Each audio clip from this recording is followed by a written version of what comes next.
જસોનાથ circle ખાતે લોકતંત્ર બચાવો અને સંવિધાન બચાવોના મુદ્દે શાંતિપૂર્ણ દેખાવ કરતા પોલીસે અટકાયત કરી। લોકતંત્ર બચાવો અને સંવિધાન બચાવો તેમજ વિદ્યાર્થી સાથે થતા અન્યાય, નીટમાં થયેલ ગેરરીતિ, પારદર્શક પરીક્ષાની પ્રણાલિકા લાગુ કરવી, મંત્રી ધર્મેન્દ્ર પ્રધાનના રાજીનામાની માંગ અર્થે દિલ્હી ખાતે ચાલી રહેલા આંદોલનના સમર્થનમાં જસોનાથ સર્કલ ખાતે શાંતિપૂર્ણ દેખાવ કરવામાં આવતા પોલીસે દેખાવકર્તાઓની અટકાયત કરી હતી।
ગીતા આંબેડકર, હું ભાવનગર જિલ્લાથી બોલું છું।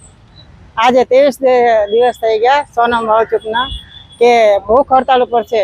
કોઈને દયા તો નથી આવી, પણ કોંગ્રેસ પાર્ટીએ જે આંદોલન કર્યું એમાં પણ લાઠીચાર્જ થયો। એમાં નાના બાળકો જે ઘાયલ થયા છે તે અમે 2 દિવસથી ટીવીમાં જોઈએ છીએ, તો આનો કોઈ નિર્ણય આવતો નથી।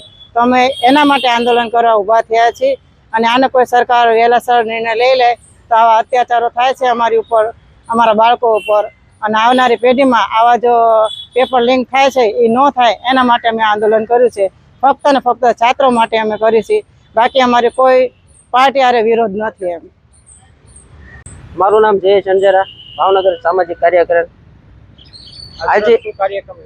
આજનો કાર્યક્રમ અમારો જે જંતર મંતર ખાતે દિલ્હીમાં જે વિદ્યાર્થીઓ પ્રદર્શન કરતા હતા એમની ઉપર લાઠીચાર્જ થયો, અન્યાય થયો, એમના વિરોધમાં આજે અમે ભાવનગરમાં આ આયોજન કરેલું છે કે જેથી એમને ન્યાય મળી રહે। બંધારણની વિરુદ્ધ સરકાર જઈ રહી છે।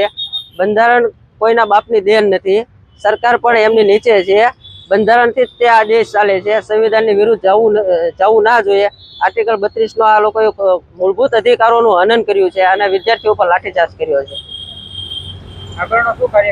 આગળનો કાર્યક્રમ અત્યારે અમે વિરોધ પ્રદર્શન કરવાના છીએ। જો અમને આમાં સફળતા નહીં મળે તો આગળ અમે ભાવનગર જિલ્લાની પબ્લિકને લઈને તમામ ગામોથી લોકોને બોલાવીને અમે ગુજરાત વિધાનસભા ઘેરાવ કરશું ને જો ત્યાંથી પણ નહીં સરકાર નમશે તો અમે દિલ્હી સંસદ ભવન તરફ પણ જવા તૈયાર છીએ.